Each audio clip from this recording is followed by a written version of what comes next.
اعوذ باللہ من الشیطان الرجیم بسم اللہ الرحمن الرحیم الحمدللہ رب العالمین الصلاۃ والسلام علی رسولہ الکریم وعلی بیتہ الطیبین الطاہرین المعصومین ولعنۃ اللہ علی اعدائہم اجمعین اما بعد بسم اللہ الرحمن الرحیم مومنین کرام السلام علیکم توفیق علیہ السلام مدد۔ جیسا کہ آپ کو معلوم ہے کہ ہم نام نہاد اخباری دوست جو ہیں ان سے کچھ گزارشات ہم کر رہے ہیں، اور آج اس سلسلے میں یہ تیسری گفتگو ہے اور یہ آگے چلتی جائے گی۔ جو دو گفتگو سنی لوگوں نے، دو ویڈیوز میری دیکھی، اس میں کچھ سوالات بھی ان دوستوں کے آئے ہیں، وہ اصل میں ذرا انہوں نے سوال جلدی کر لیے ہیں۔ یہ انشاءاللہ آگے جیسے جیسے میں آگے جا رہا ہوں اور یہ موضوع جو ہے اپنے اختتام کی طرف جائے گا، تو وہ سارے جواب اس میں مجھے پتا ہے کہ جو میں بات کر رہا ہوں اس پہ سوال تو وہ اٹھے گا، مجھے معلوم ہے، لیکن وہ آئندہ ویڈیوز میں آتا جائے گا۔ تو پہلی ویڈیو اور پھر دوسری ویڈیو میں نے کچھ ایک آدھ مثال دی تھی کہ ہمارے نام نہاد اخباری حضرات، اخباریت میرا موضوع نہیں ہے، نام نہاد اخباری میرا موضوع ہے، جو اپنے آپ کو اخباریت کا دعویٰ کرتے ہیں اور پھر سارا کام وہی کرتے ہیں جو اصولی کرتے ہیں، یہ وہ لوگ میرے مخاطب ہیں۔ اور اس میں بار بار میں نے پہلے بھی عرض کیا، پھر کر رہا ہوں کہ کوئی بھی مثال جو دیتا ہوں یا کوئی بھی جو میں بیان کرتا ہوں اس کو میری ذات سے منسوب نہیں کرنا، بنیادی طور پر میں ان حقائق کی طرف اشارہ کر رہا ہوتا ہوں جو کہ اس وقت سامنے موجود ہیں۔ اس سے میرا اپنا عقیدہ کیا ہے یا نہیں ہے وہ میری آپ کتابیں دیکھ سکتے ہیں یا میری ویڈیو ساری موجود ہے، وہ آپ ادھر دیکھیے گا۔ یہ بنیادی طور پر ایک ان لوگوں کو جھجوڑنے کے لیے ویڈیو بنائی جا رہی ہے جو ہیں تو اخباری، لیکن ظاہری طور پہ اخباری ہیں عوام کے سامنے، لیکن عملاً اصولی ہیں۔ تو یہ ان لوگوں کے لیے میری ساری گفتگو ہوتی ہے، وہی میرے موضوع ہوتا ہے۔ آج میں نے کل میں نے ایک مثال دی تھی کہ جب علی ولی اللہ کے تشہد والی بات آتی ہے تو یہ لوگ کٹر اخباری ہیں، جبکہ اس کی سند موجود نہیں ہے، بے شک دلیلیں موجود ہوں اور وہ میں نے سارا ثابت کیا ہوا ہے، وہ اس میں کوئی پریشانی والی مجھے تو خوشی ہے کہ جو تسلیم کر لیتے ہیں، ظاہر ہے میرا نظریہ اس طرح کا تو مجھے سپورٹ ہو جاتی ہے، تو یہ بری بات نہیں ہے، میں صرف سمجھانے کے لیے یہ بات کرتا ہوں کہ تشہد میں علی ولی اللہ کی میں نے مثال دی کہ اس کی دو روایتیں آئیں، کلہم دو، جن میں پڑھا گیا، گواہیاں تو ہیں دیگر مگر جو براہ راست تشہد میں وہ دو ہیں، ان کی سند ہے ہی نہیں، اور اختلاف ان کے اوپر ہے، مختلف کتاب کے اوپر بھی اور اسناد اور اس کو تسلیم کرنے اختلاف بھی ہے یہاں، لیکن وہ کٹر اخباری ہیں، یہاں نہ انہیں کوئی اصول یاد آتا ہے، نہ انہیں کوئی امام کا فرمان یاد ہے، نہ انہیں اس کو رد کرنے کی کوئی سوچ ہے، کرنا بھی نہیں چاہیے، یہ تو میرا عقیدہ ہے، لیکن میں سمجھا وہ کیوں نہیں اس کو رد کرتے، کیونکہ ان کی پسند ہے، یہ وہ چاہتے ہیں کہ ایسا ہو، اچھی بات ہے، مگر ان کی چاہت ہے تو نہ سند کی ضرورت، نہ کتاب کی اہمیت کی ضرورت، نہ کتب اربع، نہ دیگر قرائن حدیث کی ضرورت ہے، کوئی چکر نہیں، یہاں بس تسلیم کر لیا۔ جبکہ دیگر کسی بھی موضوع کی حدیثیں اس سے معتبر کتابوں میں، کیونکہ وہ ان ایسی کتابوں میں صرف یہی لیتے ہیں، دیگر چیزیں وہ ان کتابوں سے بھی نہیں لیتے، فقہ اور رضا سے بھی دیگر چیزیں نہیں لیں گے، کیونکہ وہ اخباری ہیں نہیں، وہ اپنی مرضی کا مذہب بنانا چاہتے ہیں، اخبار اپنی مرضی کا مذہب نہیں ہے، وہ تو ہیں اخباری، ہوتا ہی وہی ہے جو ان اخبار پہ عمل کرے جو محفوظ بالقرائن ہے، جو ہمارے پاس حدیثیں آئی ہیں وہ کیسے پہنچی ہیں، وہ کوئی مذاق سے پہنچ گئی ہیں کہ آپ اٹھتے ہیں اور ان کو اڑا کے رکھ دیتے ہیں، اور وہ بھی ان اصول اور طریق سے، حدیث کو کس سے طریق سے، رجال کیا طریق ہے نا، کہ کسی بندے کی تاریخ لکھی ہوئی ہے، ایک بندے نے اس کے بارے میں رائے دی ہوئی ہے، وہ سچا تھا وہ جھوٹا تھا، مطلب رائے کیسے دی ہے، اپنے خیال سے رائے دی ہے، یہاں تو کوئی نص آ گئی یا وہ بندہ براہ راست اس کو مل کے اس سے تجربات سے پتہ چل چکا تو سمجھ آتی ہے، ورنہ ایک بندے کو آپ ملے ہی نہیں تو کیسے آپ اس کے بارے میں حتمی رائے دے سکتے ہیں۔ یہ صحیح ہے کہ ایک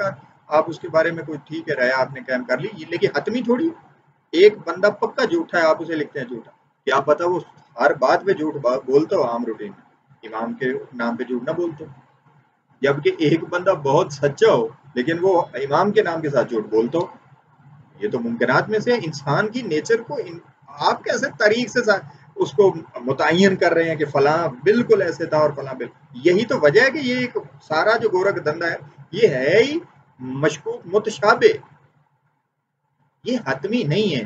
یہی وجہ ہے کہ جب مجتہدین کے جو فالوور ہیں یہاں برے صغیر میں ان کی بات کرتا ہوں اور بڑے بڑے علماء بھی، ان سے جب کبھی گفتگو کریں تو وہ پتہ ہی کیا کریں، پہلے تو جب ہم کوئی حدیث پیش کریں گے فوراً رجال لے آئیں گے، ہم اس رجال کے بحث شروع کر دیں گے. جب کوئی خود پیش کریں گے تو وہاں دو طریقے ہیں، وہ دیکھیں جی مختلف منابع ہیں، لفظ استعمال کرتے ہیں نا تاکہ عام لوگوں کو پتہ نہ چلے کہ کیا رہے ہیں اور اوکھے لفظ استعمال کرتے ہیں، حالانکہ آسان لوگوں کے لیے لفظ. بہرحال میں کہ منابع ہیں. ایک جی وہ اچھا خوئی صاحب جو تھے آقا خوئی، ان کا تو تھا وہ تو سند دے کے اڑا دیتے تھے. اب جس سے کہیں وہ کہتے نہیں ان کے تو جو تھا ان کا جو طریقہ کار تھا اس پہ تو عمل ہی نہیں کرتے ہیں، اس کو تو دیکھتے ہی نہیں. حدیث کا سند بھی دیکھی جاتی ہے، متن بھی دیکھی جاتی ہے، یعنی اپنی مرضی. جہاں دل کرے گا وہ ہم لے لیں گے، وہ متن صحیح کر لیں گے، جہاں نہیں ماننی وہاں اڑا دیں گے. یعنی جن علماء نے لکھی منتیں کی اپنی حدیثوں کے اوپر رائے بھی کوئی دی، اس کی کوئی اہمیت نہیں ہے، وہ ہمارے نزدیک ٹگا ٹوکرا نہیں ہے. تو آج میں نے اسی کے اوپر آنا ہے کہ یہ اخباری حضرات بنیادی طور پر اخباری حضرات نہیں، نام نہاد اخباری جو ہیں ان کی بات میں یہ کیا کر رہے ہیں، یہ اپنے ہی جو محدثین ہیں اور جن کو یہ حجت مانتے ہیں، میں اپنی ایکسکلوڈ میرا عقیدہ نہیں یہاں شامل کرنا، یہاں میں جھنجھوڑنے کے لیے بات کر، جن کو یہ امام زمانہ علیہ السلام کی حدیث کے راویان حدیث تمہارے اوپر حجت ہیں، اس کے مطابق اس حدیث کے مطابق حجت مانتے ہیں، انہی کو ذلیل کر رہے ہوتے ہیں یہ، اور جھوٹ بول کے ذلیل کر رہے ہوتے ہیں. اب آپ کہیں گے یہ بات تو بڑی مطلب الزام ہے، میں الزام نہیں لگاتا، میں میدان کا بندہ ہوں. کسی کو اگر کوئی پریشانی ہو میرا نمبر عام موجود ہے، مجھے جہاں ملنا چاہے میں یہاں اویلیبل ہوتا ہوں، کورٹس میں جاتا ہوں، دفتر میرا ہائی کورٹ کے پاس موجود ہے، یہاں اپنا لائبریری اور number what's app media available ہوتا ہوں، فیس بک پہ پیج بنا ہوا ہے، یوٹیوب پہ پیج بنا چینل بنا ہوا ہے، جہاں مرضی آپ مجھے مل سکتے ہیں. میں کوئی ڈبی میں بند بندہ نہیں ہوں، نہ میں مولوی ہوں، مجھے جہاں ملنا چاہے مل سکتا ہوں. میں غصہ نہیں کرتا ہوں، کوشش کرتا ہوں جو بھی میرے سے اختلاف کرتا ہے سیکھنے کی کوشش کرتا ہوں، اس کے ساتھ نہ کوئی بدتمیزی ہوگی نہ کوئی پریشانی ہوگی. اگر میرے پاس تشریف لے آنا چاہے تو کھانا بھی ملے گا، لنگر جو میں جتنا میں جو دال ساگ گھر میں پکے گا مولا کے نام کا وہ بھی کھائیں گے، مل کے کھائیں گے، جتنی خدمت پاسبل ہو سکی وہ بھی کروں گا، اور جو گفتگو اس کی ہوگی مطمئن کروں گا اور خود بھی ہونے کی کوشش کروں گا. لہٰذا میرے سے ذاتی کسی کی لڑائی نہیں ہونی چاہیے، علمی گفتگو ہے کر رہا ہوں، آپ کے سامنے باتیں رکھی ہیں جو غلط ہیں، جہاں اختلاف ہو آپ اس کو رسپونڈ بھی کر سکتے ہیں یا میرے ساتھ رابطہ کر کے میری تصحیح بھی کر سکتے ہیں. لیکن ابھی تک میں جو کہہ رہا ہوں وہ وہی ہے جو حقیقت میں موجود ہے، ابھی گہرائی میں تو گیا نہیں. اچھا اب آ رہے ہیں جی آج کے جو میں نے بتایا کہ یہ اپنے جن کو حجت مانتے ہیں امام کے حکم کے مطابق ان کو ایک جھوٹ کے سہارے ذلیل کرتے ہیں.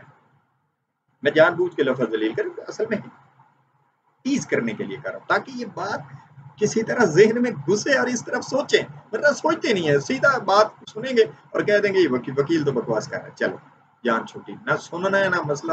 اور بھائی کوئی بھی بات مولا میر علیہ السلام فرماتے ہیں یہ نہ دیکھو کون کہہ رہا ہے، یہ دیکھو کہہ کیا رہا ہے، اس کو دیکھو، میں جو کہہ رہا ہوں اس پہ غور کریں، میں کیا ہوں، میری کیا اوقات ہے، میری کوئی حیثیت نہیں کہ میں خود تسلیم کرتا ہوں آپ کہیں نہ کہیں. اچھا جی کیسے کرتے ہیں وہ میں آپ کو مثال دیتا ہوں. ان سے جب بھی پوچھا گیا، یہ میں عام بات کر رہا ہوں، آپ پوچھ کے دیکھ لیجئے گا جو بھی نام نہاد اخباری موجود کہ جی آپ یہ کافی میں سے کوئی حدیث جو ہے اس کو ضعیف کہہ دیتے ہیں، کہتے ہیں کہ ہم اس کو نہیں لے رہے.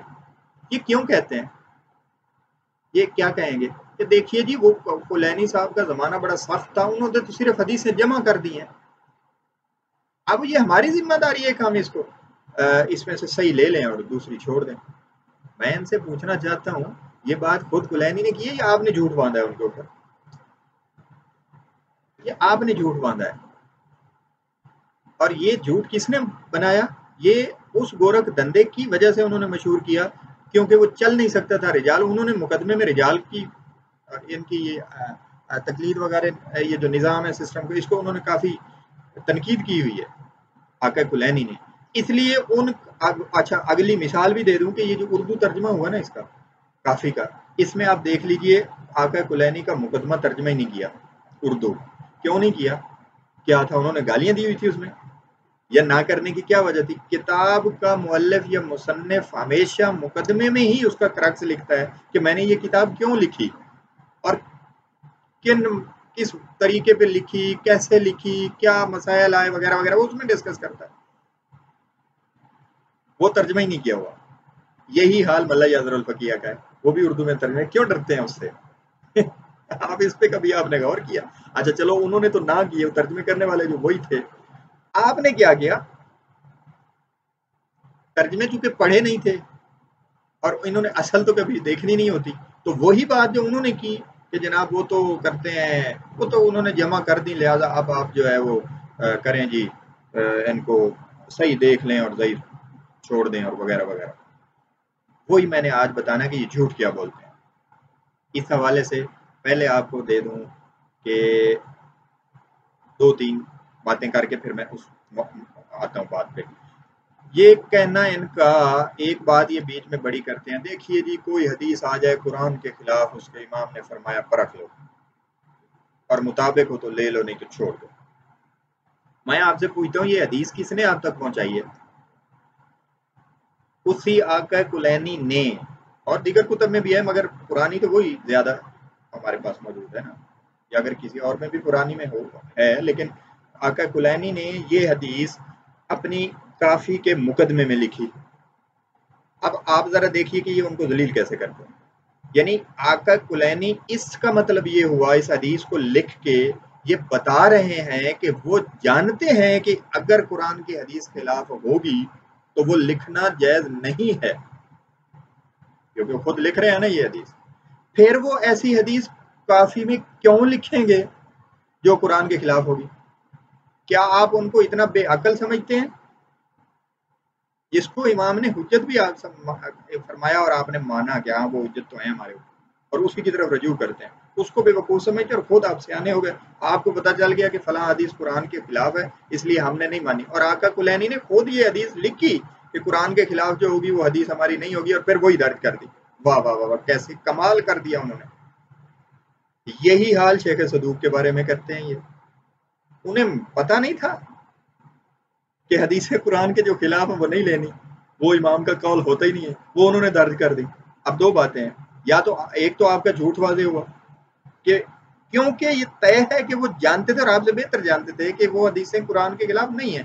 دوسری بات یہ کہ آپ جن حدیثوں کو قرآن کے خلاف سمجھ رہے ہیں وہ ان کے نزدیک قرآن کے خلاف نہ تھی، وہ کلام معصوم تھا، ہے، رہے گا ان کے نزدیک، کیونکہ وہ رہتی دنیا تک کہہ رہے ہیں کہ لوگ اس پر عمل کریں گے، ثواب میں ہم بھی شریک رہیں گے.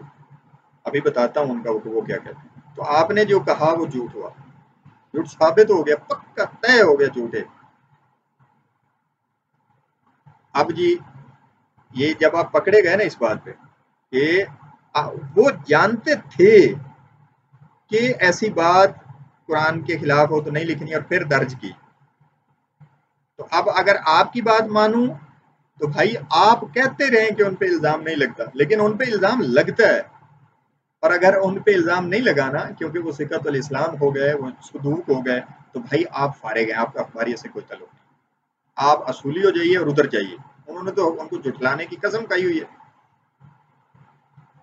اچھا اب آ جائیے کہ انہوں نے کتاب میں کہا کیا. اس حوالے سے میرے پاس یہ کافی بھی موجود ہے، یہ ساری کتابیں میرے پاس، یہ ملا یاسر الفقیہ مقدمے موجود ہیں. میں صرف اردو سے پڑھوں گا تاکہ اس کا فائدہ یہ ہو کہ جو اردو حضرات جانتے ہیں نا یہاں موجود ہیں، وہ ان کتابوں کو اردو سے لے سکیں، پڑھ سکیں. یہ ہے وسائل کی جلد جو ہے جی، یہ کون سی 19-20. یہ البتہ ڈاکٹر صاحب نے مختصر کی ہے، لیکن پھر بھی جو حق ہے وہ اس میں موجود ہے. اس میں یہ جلد 20 کا صفحہ 16 ہے، اس میں انہوں نے رجال وغیرہ کے حوالے سے اور حدیثوں کی توثیق کے حوالے سے، رجال نہ کہوں، حدیثوں کی توثیق کے حوالے سے بہت کچھ لکھا ہے. اس میں یہ جو چھٹا فائدہ ہے اس میں انہوں نے مقدمے ذکر کیے ہیں، یہ ثابت کر رہے ہیں کہ کتب اربع کی ساری حدیثیں صحیح ہیں. اس میں جو وہ کہنا چاہ رہے تھے وہ میں جلدی جلدی آپ کو بتانا چاہ رہا ہوں. معذرت.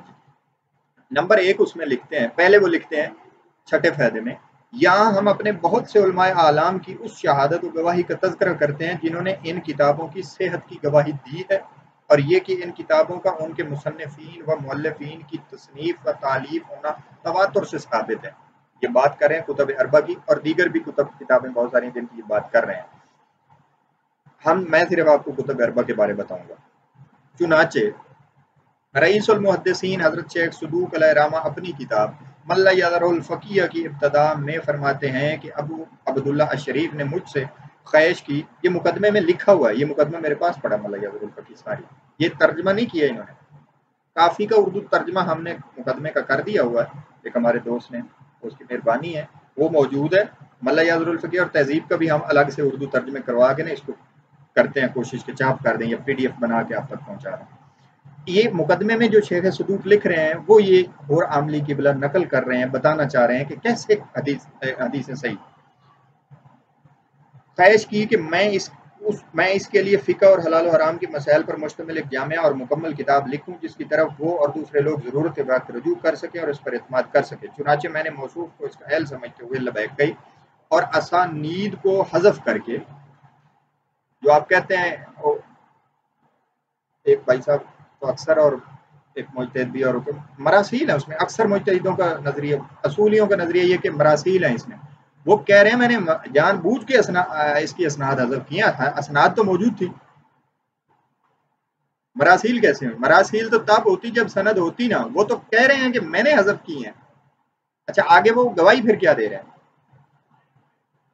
اور میں نے عام مصنفین کے طریقہ کار سے ہٹ کر جو تمام مرویات کو جمع کر دیتے ہیں، یعنی اس سے میں ہٹ گیا ہوں، ہر ایک کی حدیث میں نے جمع ہی نہیں کی۔ یہ دیکھیں جھوٹ پکڑا گیا نہیں، یہ کہتے ہیں ہر طرح کی جمع کر دی ہے، ہم نے صحیح اور غلط لینی ہے، وہ کہہ رہے ہیں میں نے عام مصنفین کی طرف کیا ہی نہیں ہے، میں تو اس سے ہٹ کے کر رہا ہوں۔ کیا کر رہا ہوں؟ میں نے اس کتاب میں صرف وہ حدیثیں درج کی ہیں جن کو میں صحیح سمجھتا ہوں اور اپنے پروردگار کے درمیان حجت جانتا ہوں، اور اس کتاب میں جو کچھ درج ہے وہ کتب مشہورہ و معتمدہ سے ماخوذ ہے، جیسے کتاب عریض بن عبداللہ سجستانی، اور آگے انہوں نے ڈھیر ساری کتابوں کے نام مقدمے میں گنوائے ہیں۔ وہ کیا کہہ رہے ہیں؟ میں نے عام مصنفین کی طرح یا مؤلفین کی طرح نہیں کیا کہ ہر طرح کی روایتیں جمع کر دیں، یہ تو بنیادی طور پر آج کل جھوٹ بولا جاتا ہے۔ وہ کہہ رہے ہیں میں نے وہ حدیثیں جمع کی ہیں جو میرے نزدیک صحیح ہیں اور میرے اور اللہ کے درمیان حجت ہیں۔ لو جی، اب آپ بتائیے شیخ صدوق سچے ہیں یا آپ؟ ان کے نزدیک تو یہ ساری صحیح ہیں، آپ کہتے ہیں مرسل ہیں اور ہم نے لینی نہیں ہے، ہم نے ان کو قابل عمل ہی نہیں قرار دینا۔ جھوٹ پکڑا گیا نا۔ یہ نام نہاد اخباریوں سے میں زیادہ تر مخاطب ہوں، دوسروں سے نہیں، کہ وہ جو اب جھوٹ بولتے ہیں کہ انہوں نے جناب اس وقت حالات بڑے مشکل تھے تو جمع کی، تو اب جو ہے اس میں صحیح لے لو غلط لے لو۔ بار بار دہراؤں گا کہ آپ جھوٹ بولتے ہیں، آپ بہتان باندھ رہے ہیں اپنے شیخین کے اوپر بھی، مؤلفین کے اوپر، محدثین کے اوپر، اور ان کے اوپر جن کو آپ امام زمانہ علیہ السلام کی حدیث کے مطابق حجت مانتے ہیں، ان کے اوپر خود جھوٹ باندھتے ہیں۔ وہ کہہ رہے ہیں میں نے صحیح جمع کی ہیں، میرے نزدیک صحیح ہیں، اللہ اور میرے درمیان حجت ہیں۔ آگے کہتے ہیں میں معتبر کتابوں سے ہیں، اور اس میں یہ فقرہ شاید اردو میں جو چھوڑ گئے ہیں، ادھر عربی والی پہ لکھا ہوا ہے کہ انہی کے مطابق میں فتویٰ دیتا ہوں۔ آپ شیخ ملا یذر الفقیہ میں مقدمہ دیکھ لیجیے تو کیا ہوا۔ شیخ اور عاملی آگے کہتے ہیں حضرت شیخ صدوق کی یہ عبارت اس بات پر صریح دلالت کرتی ہے کہ ان کی اس کتاب کی تمام احادیث صحیح ہیں، اور جن کتابوں سے انہوں نے یہ کتاب مرتب کی ہے وہ بھی صحیح ہیں۔ اللہ بھائی کیسے بات ہوئی؟ مؤلفین، مصنفین، لکھنے والے جب گواہی دیں، ایک بندہ ہے اس نے ساری کتاب لکھی، اس کی اسناد بھی لکھی، کہیں نہیں لکھی، لکھنے کے بعد اس نے کہا یہ صحیح ہے۔ اب وہی بندہ جو یہ آپ اس میں سے ایک حدیث لیتے ہیں، اس کی سند چیک کرتے ہیں، وہ سند کس نے درج کی ہے؟ وہ اسی بندے نے تو درج کی ہے۔ ایسا ممکن نہیں تھا اس کے لیے کہ وہ حدیث تو ہوتی ضعیف، امام سے مروی نہ ہوتی، اور سند پیچھے سے صحیح جوڑ دیتا، تو بھی تو آپ کے پاس تو صحیح ہوتی حدیث، کیونکہ سند تو اس کی صحیح ثابت ہو گئی، کیونکہ آپ تو اس بندے پہ اعتبار کر رہے ہیں نا، لکھنے والے پہ، یعنی شیخ صدوق کے اوپر۔ اس نے کیسے لکھی ہے